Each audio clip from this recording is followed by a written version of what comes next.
Imagine crying for help, your body weak, your heart broken, your hands shaking, and the people you trusted walked past you like you didn't even exist. No help, no care, no compassion, just silence. Now tell me, how would you feel if the person who finally stopped to help you was the person you least expected? Because sometimes kindness comes from strangers, while the people we call family, friends, or neighbors become too busy to notice our pain. And maybe, just maybe, that is the problem with the world today. We have forgotten how to be kind. But thousands of years ago, Jesus told a story that still speaks to us today. A story about kindness, a story about humanity, a story that may completely change how you treat people after today. The Bible tells us about a man traveling from Jerusalem to Jericho. It was supposed to be a normal journey, just another day, just another road. But life has a way of changing in a single moment.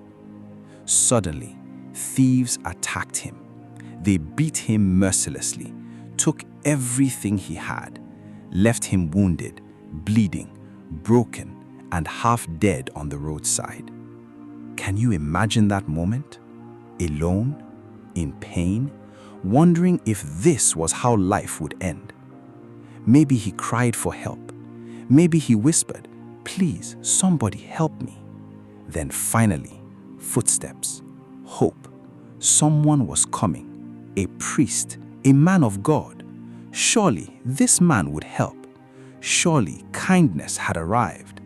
But no, the priest looked and walked away. Just like that.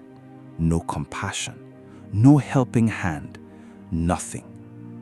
Then another man came, a Levite, someone respected, someone expected to care. But he also looked and passed by. Imagine the heartbreak, the disappointment, the feeling of being abandoned. Have you ever felt like that? Like people saw your pain but pretended not to notice? Like you were drowning silently and everyone just kept scrolling through life? But then, someone unexpected appeared, a Samaritan. Now, this is where the story gets deep. Because in those days, Samaritans and Jews did not get along. They avoided each other, judged each other, separated themselves.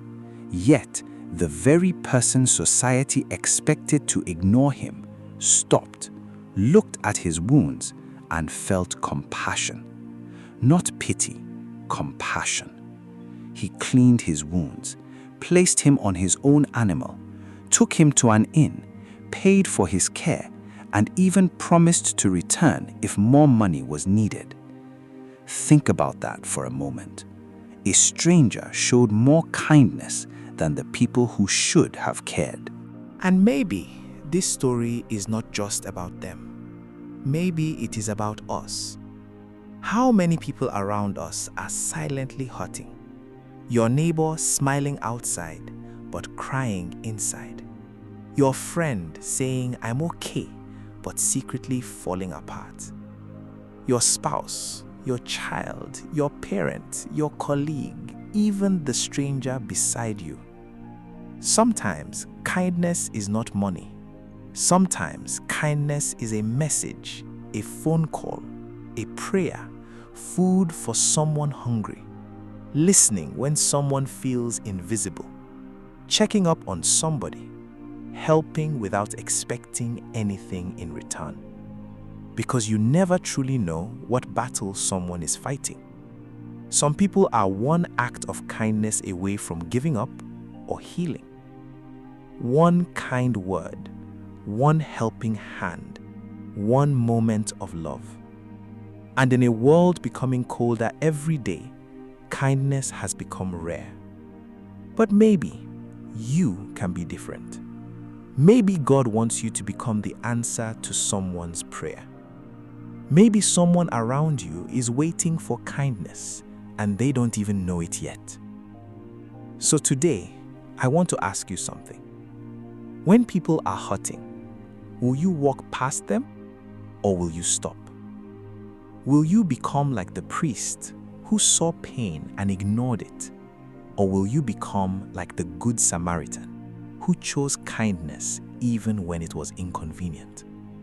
Because at the end of the day, people may forget your money. They may forget your success, but they will never forget how you made them feel. And maybe the greatest miracle you can give somebody today is kindness. If this message touched your heart, type "Kindness still matters." And don't forget to share this message with someone who needs this reminder today. God bless you.